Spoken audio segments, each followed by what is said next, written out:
à toutes et à tous, j'espère que vous allez bien. Aujourd'hui je suis contente de vous retrouver pour une vidéo un peu spéciale puisque je vais faire une sorte de story time sur mon opération des dents de sagesse. J'ai noté quelques petites choses sur mon téléphone puisque ça date d'il y a quelques mois maintenant, mais malgré tout vous allez voir, l'histoire n'est pas totalement terminée. Je suis hémétophobe, j'ai la phobie de vomir et je ne sais pas pourquoi. Pour moi les opérations des dents de sagesse étaient forcément reliées à ça puisque toutes les personnes autour de moi qui s'étaient faites opérer les dents de sagesse avaient eu un lien avec les vomis et les dents de sagesse, donc j'avais trop peur.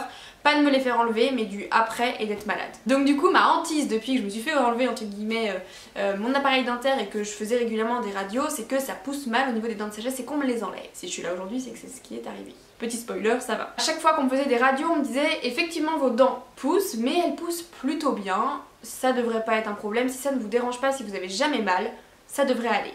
Jusqu'à mi-2020, j'ai jamais eu de problème avec mes dents de sagesse. J'ai tenté de temps en temps pousser, donc ça me faisait un petit peu mal, mais comme des dents qui poussent et pas comme une infection ou quoi que ce soit. Jusqu'à cet été, l'été 2020, justement un matin je me suis réveillée avec d'un côté, je sais plus lequel, ça me lançait énormément, c'était pas hyper joli non plus et je sentais que je faisais une infection. J'ai réussi à avoir un rendez-vous chez mon dentiste habituel qui m'a dit eh bien madame il va falloir l'enlever là-dedans, là on peut plus, elle vous fait mal, il faut l'enlever.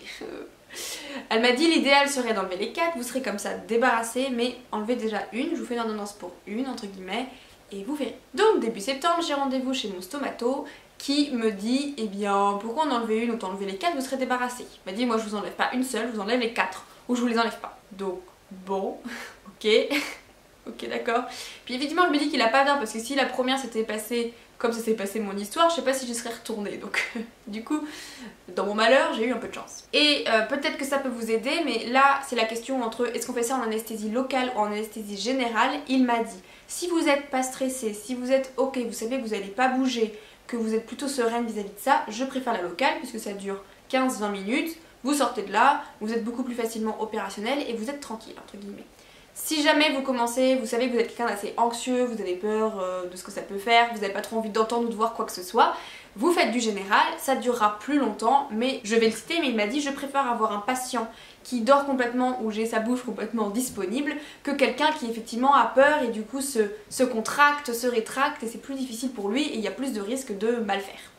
Du coup, anxieuse comme je suis, et vu que c'était le truc qui me faisait le plus peur au monde, je me suis dit je vais me faire opérer en général, comme ça ira. Et pour clore entre guillemets le débat entre l'opération anesthésie générale ou locale, j'ai envie de dire du coup ça dépend vraiment de vous, ça dépend aussi peut-être du praticien. S'il y avait une dent, peut-être que locale ok, 4 dents je me suis dit oh, ça va être très long, je me voyais mal, moi le dentiste c'est une horreur, c'est pire que le gynécologue, c'est pire que tout, donc je me dis au moins comme ça, je suis un peu plus sereine. Nous avions fixé l'opération des dents de sagesse au 8 décembre. J'avais fait en sorte de prendre ma semaine, c'était un mardi, j'avais fait en sorte de ne pas travailler les jours d'après et de reprendre tranquillement à partir du lundi. Je vous le conseille si vous allez le faire en général, de prendre votre semaine, d'essayer soit de pas aller à l'école, soit de prendre des jours de congé, il vaut mieux se reposer toute la semaine. J'ai donc eu rendez-vous le 24 novembre avec mon anesthésiste, je me suis rendu compte que ce n'était pas le même que j'ai eu le jour J, donc je sais pas trop pourquoi mais du coup j'ai eu rendez-vous avec un anesthésiste qui était très gentil, je lui ai tout de suite dit je suis hémétophobe, j'ai peur de vomir.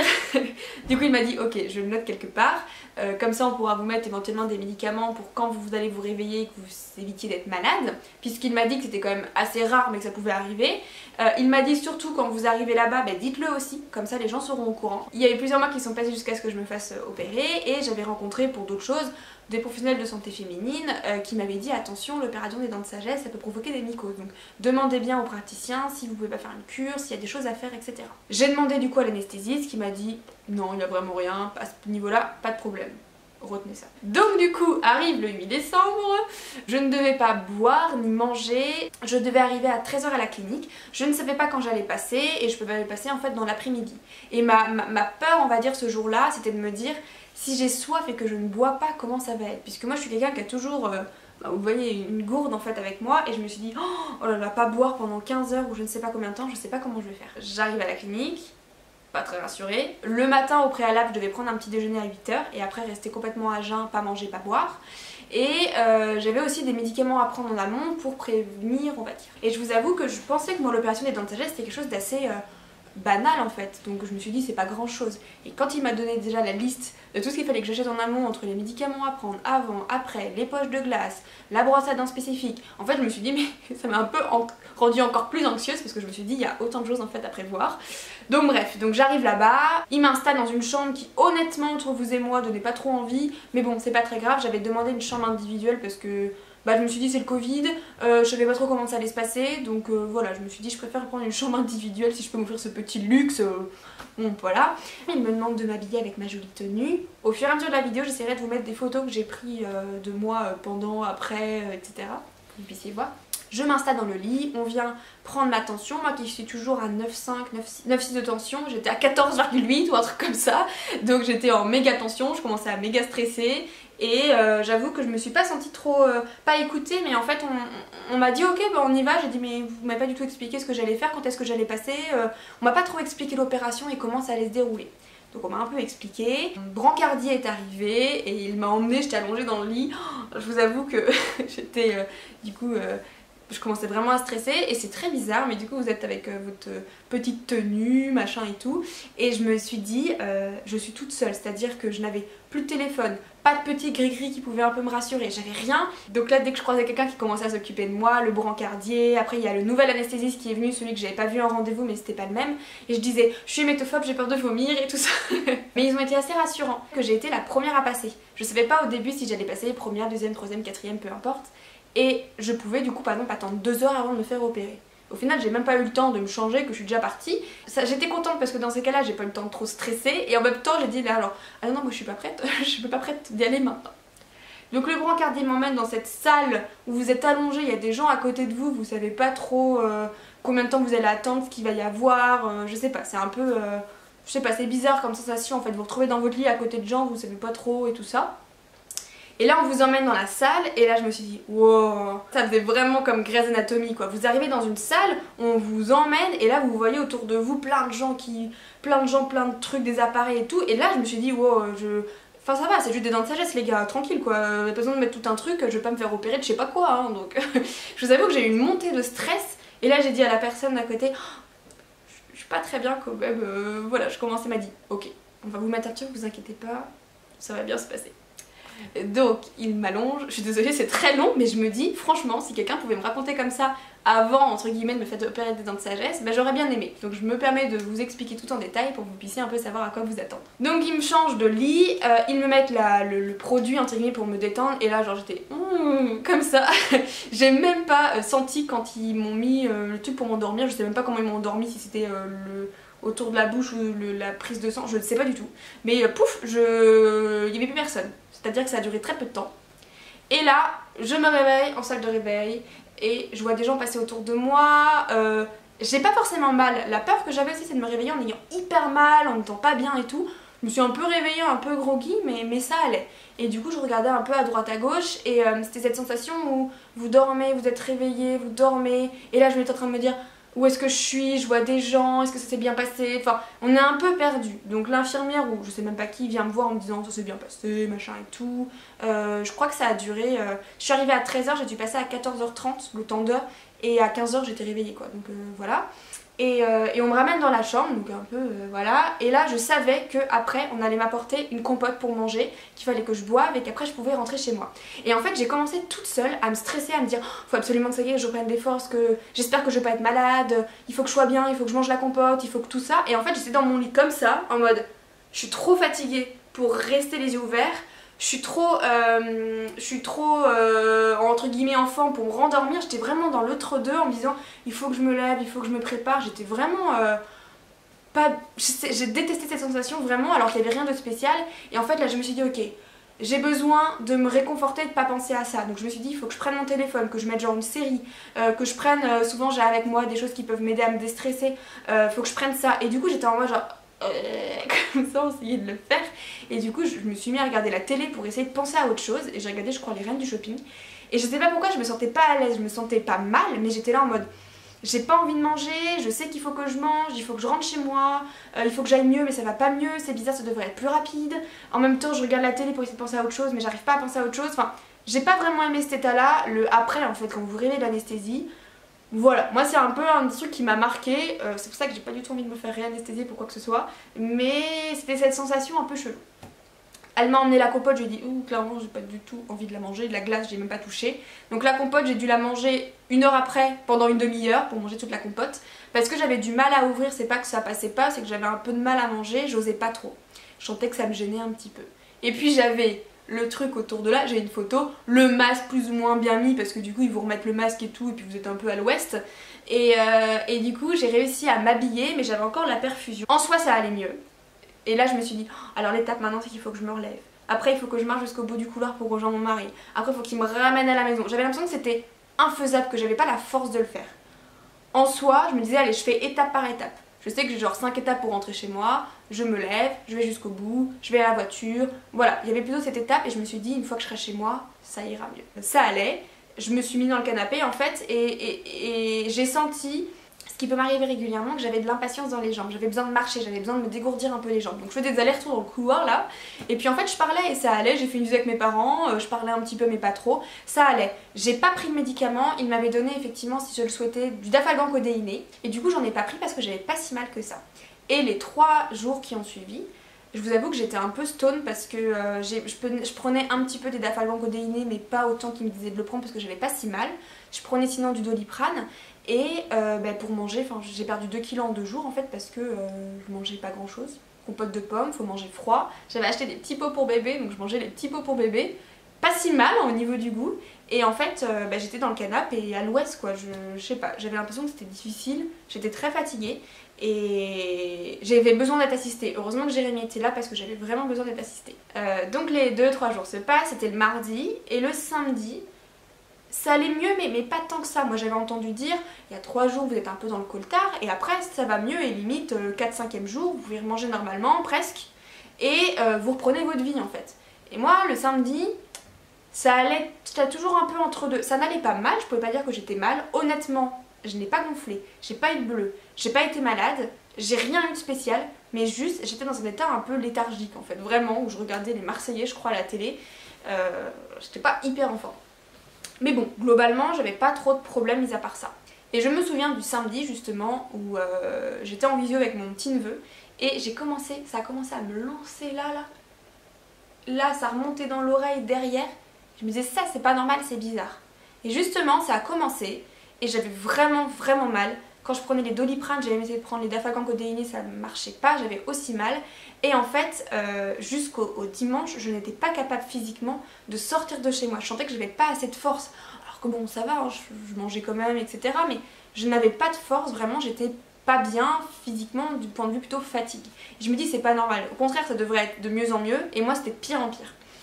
Et du coup le dimanche j'ai réussi à sortir en bas de chez moi et à remonter mais j'avais l'impression vraiment, même prendre une douche ça me semblait compliqué quoi. Donc je trouvais ça très étrange. Et j'avais de plus en plus mal ici. Et du coup le lundi j'ai appelé mon dentiste qui m'a pris dès le matin. Je devais reprendre le travail.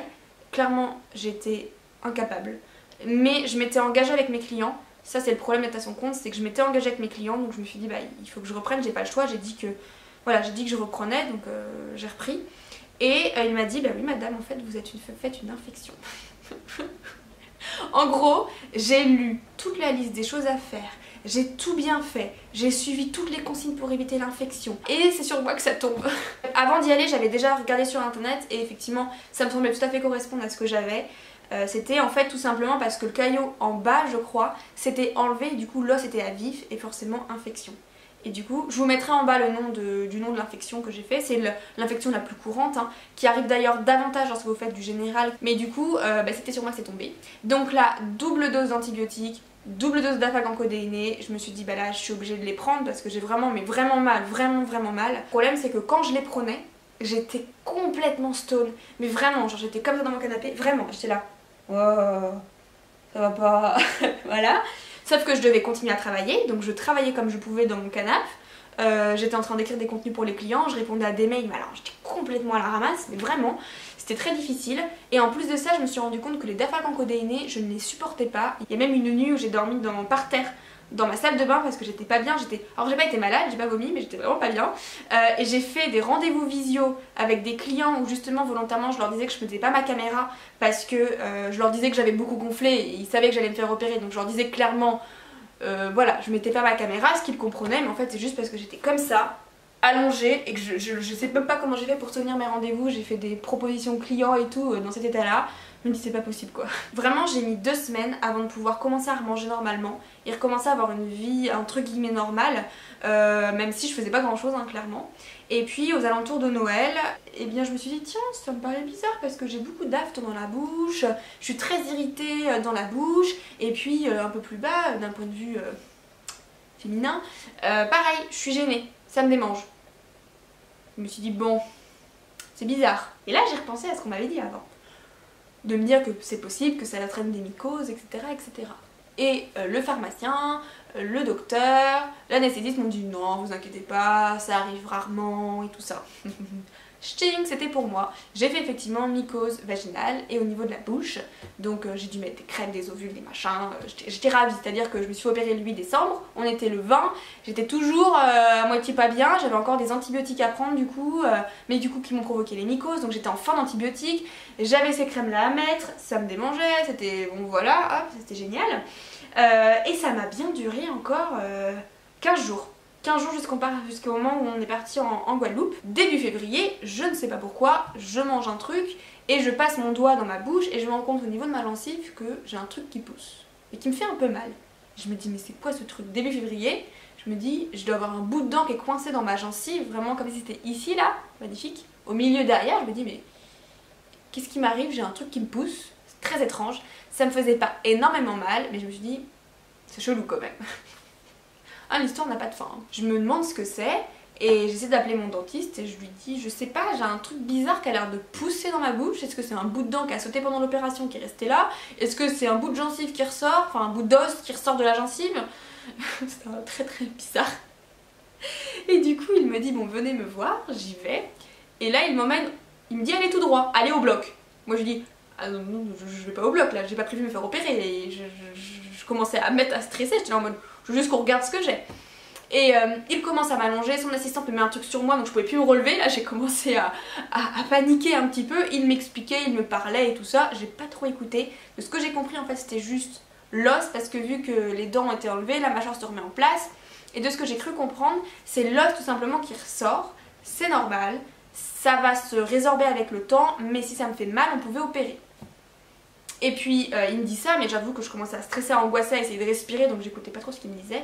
Et je l'entends dire, si ça vous fait pas mal, on n'a pas besoin de l'enlever maintenant, on n'a pas besoin d'opérer. Là je lui dis, on n'a pas besoin d'enlever du coup? J'ai pas mal hein, on n'a pas besoin d'enlever? Bah du coup on n'opère pas. J'ai dit, ok, je me suis relevée, je crois que je suis repartie aussi vite que j'étais arrivée. Et du coup en fait, bah, jusque là j'ai touché tout à l'heure, il y a encore un petit bout qui dépasse, mais petit à petit en fait la gencive le recouvre et a priori ça devrait s'enlever tout seul. Voilà comment s'est passée mon opération des dents de sagesse.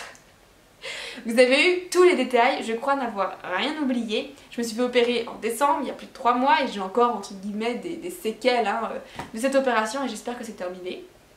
Donc bon, après coup, je suis contente de l'avoir fait, je regrette pas, j'avoue que j'ai pas passé 2 semaines, 3 semaines hyper joyeuses et hyper en forme dans ma vie, mais je suis quand même contente de l'avoir fait et je voulais aussi faire cette vidéo comme retour d'expérience parce que clairement si demain j'avais justement à me faire opérer d'autres choses, j'aime toujours avoir des retours. Je voulais aussi vous dire que bon, mon opération s'est plutôt bien passée, il n'y a pas eu de complications extraordinaires, mais j'ai quand même pas eu de chance, j'ai pas tiré les bons numéros, mais c'est pour vous dire que malgré tout, voilà, ça va. Et puis bah, je me suis dit que ça pouvait peut-être vous renseigner, si jamais vous vous posiez des questions sur ce qui pouvait éventuellement arriver ou pas, voilà. Moi cette vidéo c'était aussi pour pouvoir vous renseigner et vous conseiller, donc voilà. Je ne regrette pas de l'avoir fait. Mais je suis pas prête et je suis pas hyper joyeuse si je dois me refaire opérer en anesthésie générale dans pas longtemps. Donc voilà, mon petit retour d'expérience là-dessus. N'hésitez pas du coup en commentaire si vous avez des questions ou même des expériences à me partager sur ce sujet, je serais ravie de pouvoir échanger avec vous. Et puis bah j'espère que ça vous a plu et je vous dis à lundi prochain. Ciao!